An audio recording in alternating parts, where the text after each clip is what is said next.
the luxury maybe does it feel to have mostly everyone back? Yeah, I mean, I don't.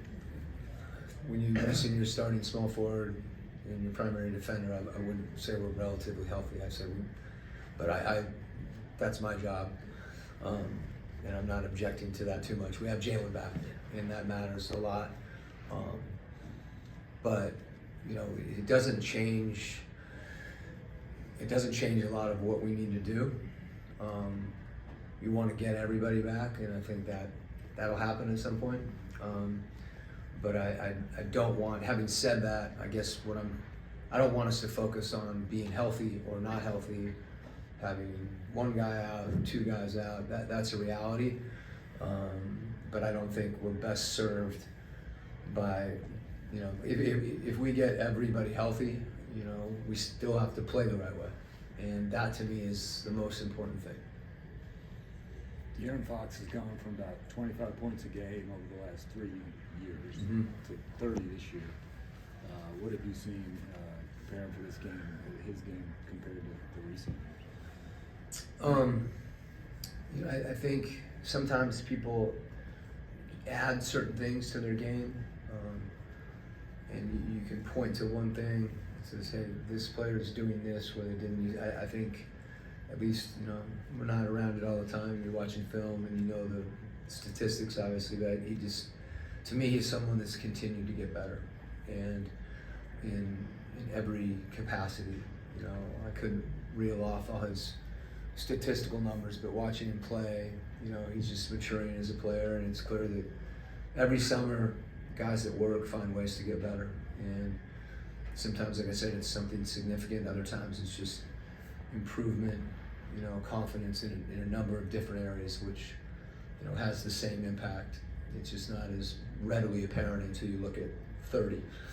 So he's an elite player, and one of those guys. We saw him a lot when I was in the West, and so you've really seen his progression. Quin, it seemed like Jalen literally hit the ground running the other night and had an impact in a lot of different ways. How do you see having him back, and how that's going to be key for you guys? Well, you don't have to look very far to see our everything from our net rating to our defense to just across the board, what he's able to do for our team. I think the second possession of the game, he went up and got a rebound in a crowd, and you could feel it. So whether it's defensive rebounding, his ability to, he helps us transition-wise, our transition offense. Anytime you lose a guy that is that impactful, I think it permeates a lot of things. But defensive rebounding are probably the two most impactful things, because they're two things that we need. And not that he doesn't help us offensively, he does. But he's unique for us on the defensive end. Really his ability to get a rebound in a crowd. You look at him paired with other guys, he just makes people around him better as well.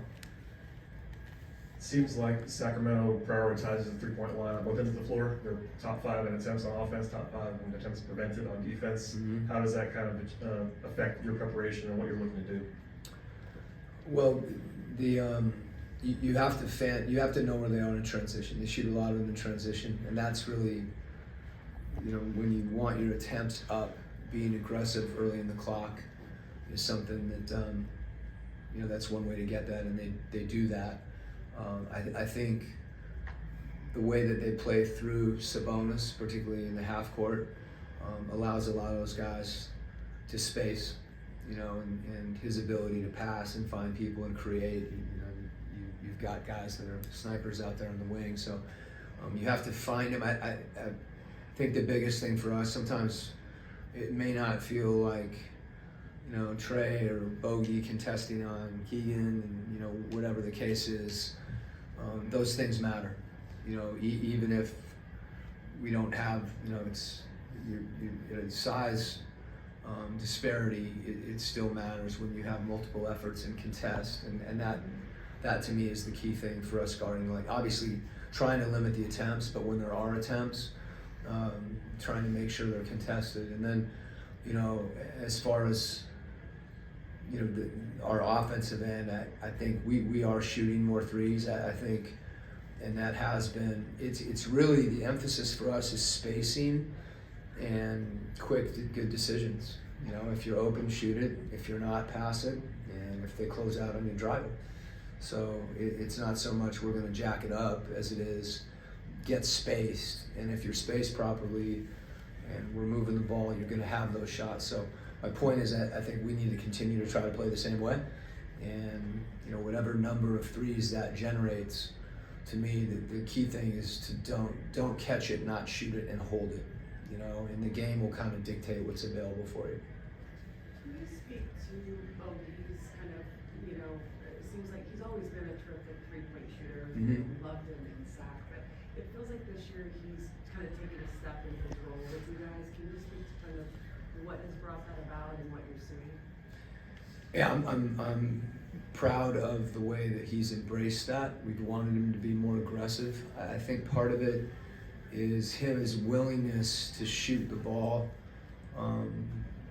He's got great range, and if you have the kind of range he does, he doesn't have to have his foot off the line. He can be 5 feet off the line, and those are good shots for him. So when you see a game where he's taken 15 threes, you have confidence. You know, he may have a game where he hits 5, but he could have a game where he hits 10. And I think the other guys on the team wanting him to be aggressive in that regard. I don't think he's sacrificed his playmaking either. If anything, he stretches the floor, and then he's also able to, he's capable of playing pick and roll and putting the ball on the floor and getting to the rim. But that aggression is, as we've tried to be more aggressive, shooting the ball from 3, which part of me is a little bit surprised that we've taken such a jump with that. But sometimes when you have a player that kind of takes the lead on that, it has an impact on all the other guys. And I think that's been a big thing for us. His willingness, and it sounds crazy, but just being willing to miss, and not defining yourself by whether the ball goes in as much as whether you get an open look and take it. Because there's a lot of times that'll be the best shot that we might get in a possession, and frankly, it might be the best shot he's going to get. And we want him to shoot him, so it's good to see. This season, we talked a lot about the guys trying to get bodies on their opponents when they're defensive rebound. Maybe when you watch film, what are some of the hesitancies or holdups that you see with some of these guys with trying to get on those guys? Well, part of it is you may not.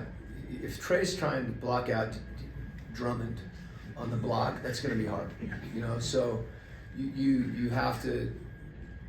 To the extent we can extend and get people earlier, it's like an offensive lineman. If someone's rushing the quarterback and they're swimming off you and stuff, it's hard. I think for us, again, to judge ourselves based on, whether we're able to get that, as opposed to, ultimately you want to get the rebound. But the idea is, if you can create a perimeter where the ball bounces, that's a rebound too. Some of it's easier said than done. It's not like everybody's standing here and you get to go say, I'm going to block out this guy. There's rotations involved.